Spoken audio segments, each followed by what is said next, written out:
Hello and welcome to Indus News live from Islamabad. I am Muneeb Hamid with the news of this hour. Let's begin with the headlines first.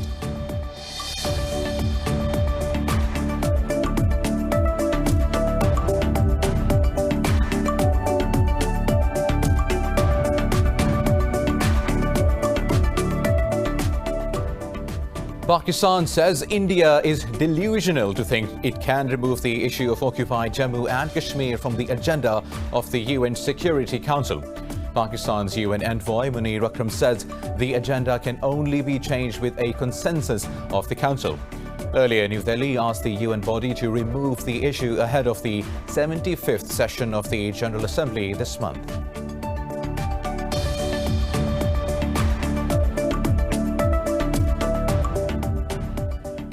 The International Atomic Energy Agency says Iran is continuing to increase its stockpile of enriched uranium in violation of the 2015 nuclear deal. In a confidential report, the IAEA said Tehran's stockpile now stands at over 10 times the agreed limit. Earlier, the IAEA officials inspected one of Iran's two former nuclear sites.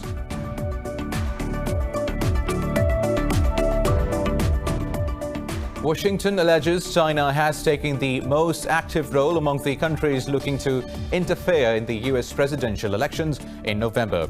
At a press briefing, National Security Advisor Robert O'Brien said anyone attempting to meddle will face extraordinary consequences.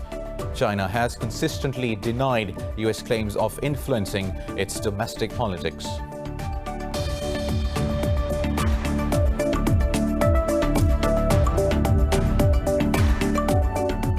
Brazil has recorded 907 deaths from COVID-19 in the last 24 hours, increasing the tally to over 125,000. India continues to report the world's highest daily numbers as 1,089 more people died and another 86,000 tested positive overnight. In Pakistan, 5 people have lost their lives to the virus in the last 24 hours, raising the death toll to 6,340. Globally, the virus has claimed more than 874,000 lives while infecting over 26.6 million.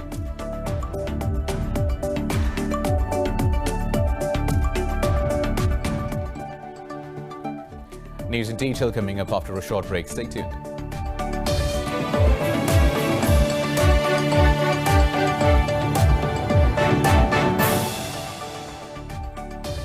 Welcome back. Now moving on with the news stories. We start from Pakistan, which says India is delusional to think it can remove the issue of occupied Jammu and Kashmir from the agenda of the UN Security Council. Pakistan's UN envoy Munir Akram says the agenda set under the established rules can only be changed with a consensus of the Council. Akram said Islamabad is committed to resolving the issue in accordance with the wishes of the Kashmiris. He said the presence of UN military observers in the Kashmir proves the dispute is under the active consideration of the Security Council. He said the observers report the almost daily ceasefire violations by New Delhi to the UN and to the Security Council.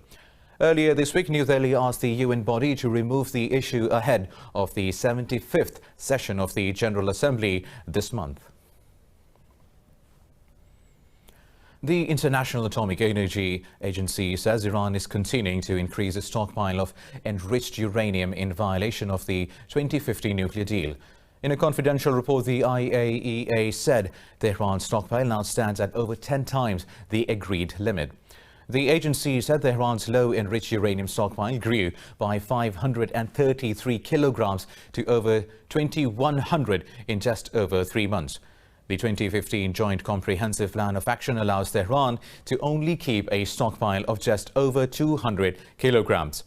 The report's release comes after the IAEA officials inspected one of Iran's two former nuclear sites. Now, Washington alleges China has taken the most active role among the countries looking to interfere in the US presidential elections in November. At a press briefing, National Security Advisor Robert O'Brien said anyone attempting to meddle will face extraordinary consequences. O'Brien said Washington has warned Beijing, Moscow, Tehran and some other countries against any such move. O'Brien said despite the measures, the foreign powers will still try to spread propaganda during the election season. He said the US intelligence will monitor such activities and will do everything to protect the sanctity of the American democracy. There's always going to be propaganda. There's always going to be efforts to influence us. And again, we know that the Chinese have taken the most active role, but the Russians and the Iranians and other countries are involved as well. So we're going to keep monitoring it, and we're going to do everything we can to protect the sanctity of our election. That's the foundation of our democracy. That's what makes us America. And we're just not going to tolerate these other countries trying to get involved in our elections. Both China and Russia have consistently denied US claims of influencing its domestic politics. Now moving on, Brazil has recorded 907 deaths from COVID-19 in the last 24 hours, increasing the tally to over 124,000. India continues to report the world's highest daily numbers as 1,089 more people died and another 86,000 tested positive for the virus overnight. Globally, the virus has claimed more than 873,000 lives while infecting over 26.5 million. This report has details. The coronavirus pandemic is continuing its reign of terror, pushing the world's health and economic resources to its limits. In Mexico, several state governments said they are running out of death certificates as the country approaches 67,000 fatalities. Brazil's TECPA Institute said it will conduct phase 3 trials of the Russian Sputnik V vaccine on 10,000 volunteers in early 2021. In the US, President Donald Trump has urged the Americans to observe COVID-19 precautions over the Labor Day weekend. And we need everybody to be careful, to apply common sense and do all of the things that we've told you to do as quickly as much as you can. Social distancing, wearing a mask whenever the distancing is not possible, and staying with a group that let's just try and get through this one weekend, and I think we have a chance of doing that. Just social distance, wash your hands, all of the hygiene things that we speak about. In Europe, France reported its highest daily post-lockdown in over 2 months, while the UK reported nearly 2,000 new cases, the highest since May 30th. Meanwhile, the World Health Organization has once again urged against vaccine nationalism, saying such practices will only prolong the pandemic. In our interconnected world, if people in low and middle-income countries miss out on vaccines, the virus will continue to kill and the economic recovery globally will be delayed. So, using vaccines as a global public good is in the national interest of each and every country. Vaccine nationalism will prolong the pandemic, not shorten it. Mainland China has reported 0 cases in domestic transmission for over a fortnight now, while recording 10 newly imported cases. Elsewhere, South Korea has posted 200 infections for the 3rd day, with 168 new infections overnight. Meanwhile, Pakistan's COVID-19 mortality rate continues to drop as the country reported 5 deaths overnight. Pakistan's health ministry said the death toll in the country stands at 6,340.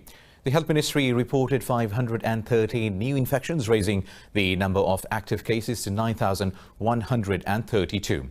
It said with a 95% recovery rate, over 282,000 patients have recovered from the virus. The National Command and Operations Centre says only 84 beds have been occupied across Pakistan out of 1,920 allocated for COVID-19 patients. It said 735 hospitals are providing facilities to over 1,000 patients admitted across the country, while 535 patients remain in critical condition.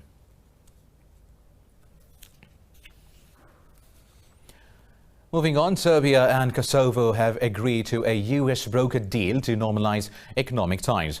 Speaking along with the leaders of both countries in the Oval Office, US President Donald Trump said Serbia has also committed to moving its embassy to Jerusalem.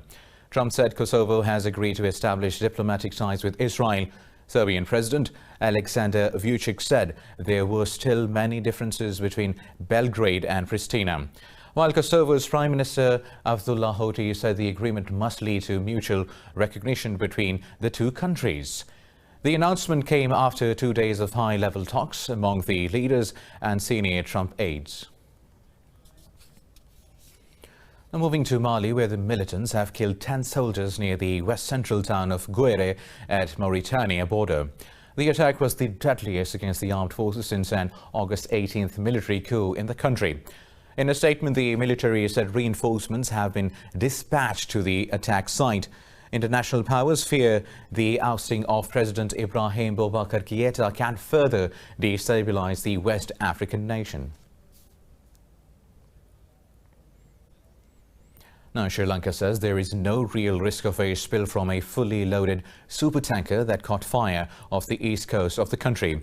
The Panamanian registered vessel is carrying about 270,000 tons of crude oil. In a news conference, Sri Lankan Navy's Rear Admiral Y.N. Jayaratna said the fire on the ship has been contained.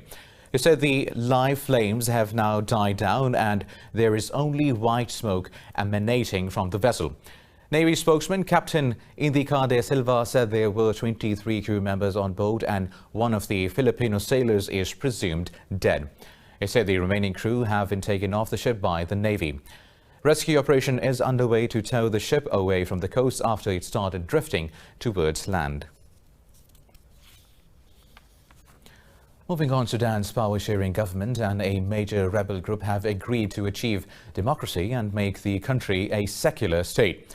The government agreed the move with the Sudan's People's Liberation Movement North, led by Abdulaziz Al-Hilu.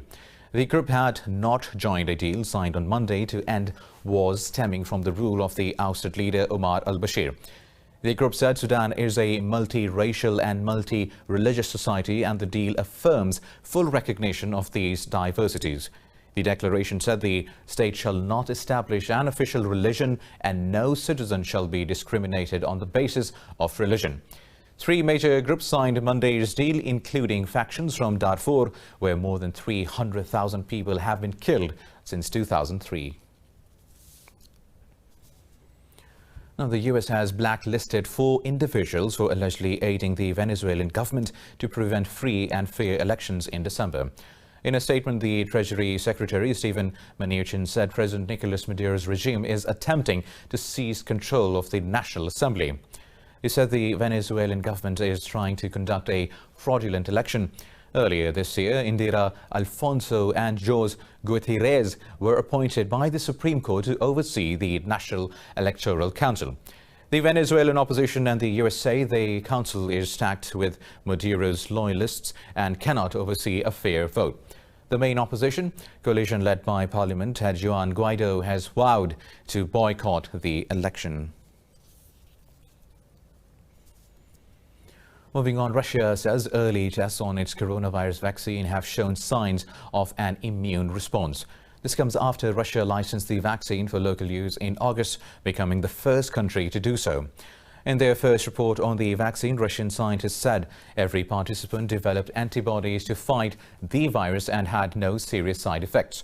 Experts say the trials were too small to prove effectiveness and safety for the cure. But Moscow hailed the results as an answer to the critics. Meanwhile, some Western experts have also raised concerns about the speed of Russia's work, saying the researchers might be cutting corners.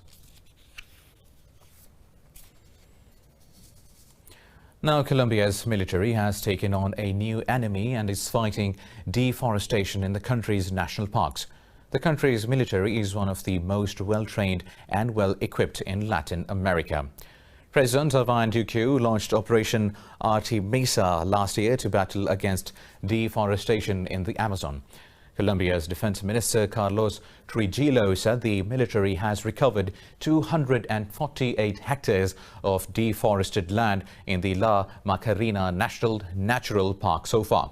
He said the military has also arrested 8 people for invading areas of special ecological importance, damaging natural resources and trafficking firearms. This is one of the most important campaigns by public security forces under President Ivan Duque's defense and security policy, who for the first time declared water, biodiversity and environment as resources of prevailing national interest, recognizing them as national strategic assets.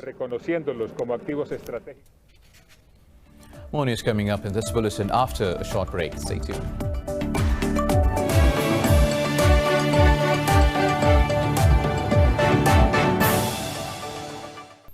Welcome back now. The Beirut blast has left many scars. People are still struggling with the trauma of the explosion, which includes nightmares, flashbacks, crying, anxiety and anger. Psychologists say this is being exacerbated by the constant stream of image on Lebanese TV and social media showing the blast and its bloody aftermath. More details in this report. The Beirut blast has caught Lebanon at an extremely vulnerable point following a severe economic crisis doubled by the coronavirus pandemic. Hundreds of people are wrestling with the psychological trauma of the explosion. Unnerved by the devastating explosion, a local, Mazen Othman, says for the first time in his life he has to take medication to calm his nerves. He said that his children are also showing signs of distress. Yesterday night, I was asleep and my brother was playing with a plastic container. I was startled by the sound and woke up. Dad had to read me the Quran to help me fall asleep again. I'm worried for my father that he hurts himself, that he hits his head with a stone, because my dad is very nervous. On the 4th of August, a large amount of ammonium nitrate stored at the port of the city of Beirut exploded. The blast caused at least 190 deaths, 6,500 injuries, billions of property damage, and leaving 300,000 people homeless. For the elderly Lebanese, the blast has triggered memories of the 1975 to 1990 civil war and the 2006 war with Israel, among others. Lourdes Fakhri's parents and 6 siblings survived the blast, but the feeling of terror remains. I am coming here because this is where I lived for 20 years, spent my childhood, and where my memories are. I can't leave. I am in a much nicer house now, better organized, and we are going to furnish it properly. But here, I'm living because of so many things that I can't let go of. Experts have warned of a national mental health emergency in the country. Everyone experienced the shock in a different way. Some people want to talk about it, others not. The majority of those who talk to us say that they are unable to sleep at night, that they are afraid to switch off lights at night, that they are afraid to go out alone because they are scared of another explosion. UNICEF estimates that half of the children who survived the blast have shown signs of distress and trauma. Now, the world's first hydrofoiling electric-powered speedboat has made its debut in central Switzerland's Lake Lucerne. The Candela 7 boat prevents seasickness as it adjusts the foil positions 100 times per second to prevent rolling. More about this flying boat in this report. A Stockholm-based company has launched the world's first hydrofoiling electric-powered speedboat, Candela 7, in a Swiss lake. The boat can achieve the speed of 55 kilometers per hour due to the hydrofoil technology attached to it. The foils lift the boat above the water, reducing friction, which cuts the energy consumption to whopping 80%. Of course, it has a big impact, to be honest. It's not a combustion gasoline engine or diesel engine, it's just pure electric. And the consumption is just 15% per nautical miles comparing to a combustion engine. The carbon fiber boat also prevents rolling and seasickness as it carries an onboard computer which adjusts the foil positions 100 times per second. The Candela 7 is fitted with sensors and software similar to a fighter jet, so it does not bounce like conventional speedboats. The advantage is clear, so you do not have any wave hitting, so the boat is not bumping and slamming around. You really have a quiet ride. With its debut in Switzerland, Candela speedboats hope to drum up new business by launching a European tour of the boat. Well, now an unemployed artist in the Philippines has resorted to a unique idea of using tree leaves as primary art equipment to earn livelihood. More details in this report. The Philippines has imposed some of the world's longest and toughest coronavirus measures in the country. A 23-year-old factory worker, Mary May Decane, had to lose her job as the restrictions led to the massive workforce layoff. But this hitch didn't stop Mary from earning her livelihood, through which she can also pursue her artistic passion. Due to the lockdown, Mary was unable to find traditional art supplies, so she resorted to the unique idea of using leaves as primary canvas. Because of this pandemic, I wanted to try making artwork, but purchasing art supplies in my town was very difficult because of the strict lockdown. The only way was to buy online, but it was also difficult. I experimented using leaves as a makeshift canvas, and it turned out really nice. Mary's artwork includes intricately pruned leaves revealing well-known faces from Robert Downey Jr., Oprah Winfrey, Michael Jackson, to Philippines President Rodrigo Duterte. She has sold her beautiful artworks for at least $8 per piece and earned handsomely during the pandemic. This leaf art has helped me so much financially during this pandemic. The money I used to pay bills, buy food for my family, and our other daily expenses are from my earnings from commissioned work. Mary also pays tribute to the frontline warriors against the pandemic by cutting out leaf portraits of doctors, nurses, and other paramedical staff.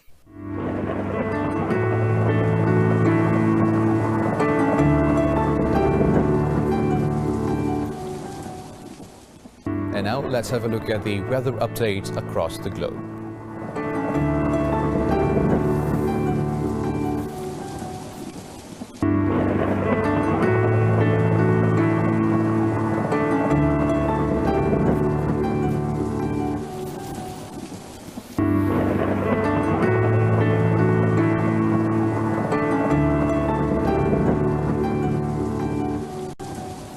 Well, that's all for now. For the latest update, you can follow us on social media at indus.news. Take care.